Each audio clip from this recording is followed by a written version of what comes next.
Hi, இன்றைக்கி என்ன வீடியோனா இந்த மாதிரி வந்து ட்ரெஸ்ஸில் அடிக்கடி பின் மாட்டிக்கும். ரெகுலராக சாரீ வேர் பண்ணுறவங்களுக்கு தெரியும். ப்ளவுஸில் எதுவுமே மாட்டி ப்ளவுஸும் கிழிய ஆரம்பிச்சிடும். பின்னும் வந்து நம்மளால் ரிமூவ் பண்ண முடியாது. ஸோ இந்த மாதிரி பின் மாட்டாமல் இருக்கிறதுக்கு நான் ஒரு 3 டிப்ஸ் சொல்கிறேன், வாங்க பார்க்கலாம். ஃபர்ஸ்ட் டிப் என்னென்னா, சேஃப்டி பின்னில் குட்டியாக ஒரு பீட்ஸ் போட்டுக்கலாம்.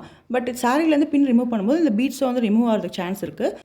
நீங்கள் பீட்ஸ் போடும்போதே இங்கே கொஞ்சமாக கம் வச்சுட்டு இதை பேஸ்ட் பண்ணிட்டீங்கன்னா உங்களுக்கு வந்து இந்த பீட்ஸ் மூவ் ஆகாது. நான் ஆல்ரெடி போட்டு வச்சுருக்கேன், காட்டுறேன் பாருங்கள். ஸோ இந்த மாதிரி வந்து கம் போட்டு பேஸ்ட் பண்ணிட்டீங்கன்னா உங்களுக்கு வந்து பீட்ஸ் வந்து மூவ் ஆகாது. செகண்ட் டிப் என்னென்னா, உங்களோட சேஃப்டி பின்னில் வந்து நெயில் பாலிஷை இந்த இடத்துல நல்லா திக்காக வச்சுடுங்க. திக்காக வச்சுட்டு ஒரு 10 மினிட்ஸ் விட்டுருங்க. ட்ரை ஆனதுக்கப்புறம் இந்த இடத்துல இருக்க கேப் வந்து ஃபில் ஆகிடும். இப்போ வந்து உங்களுக்கு கிளாத்தில் மாட்டவே மாட்டாது.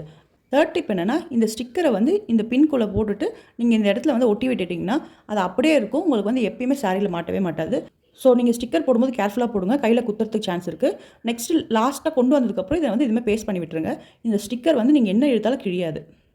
இந்த 3 டிப்பில் உங்களுக்கு எந்த டிப் பிடிச்சிருந்து கமெண்ட் செக்ஷனில் சொல்லுங்கள். இந்த வீடியோ பிடிச்சிருந்தா லைக் பண்ணுங்கள். தேங்க்ஸ் ஃபார் வாட்சிங். பாய்.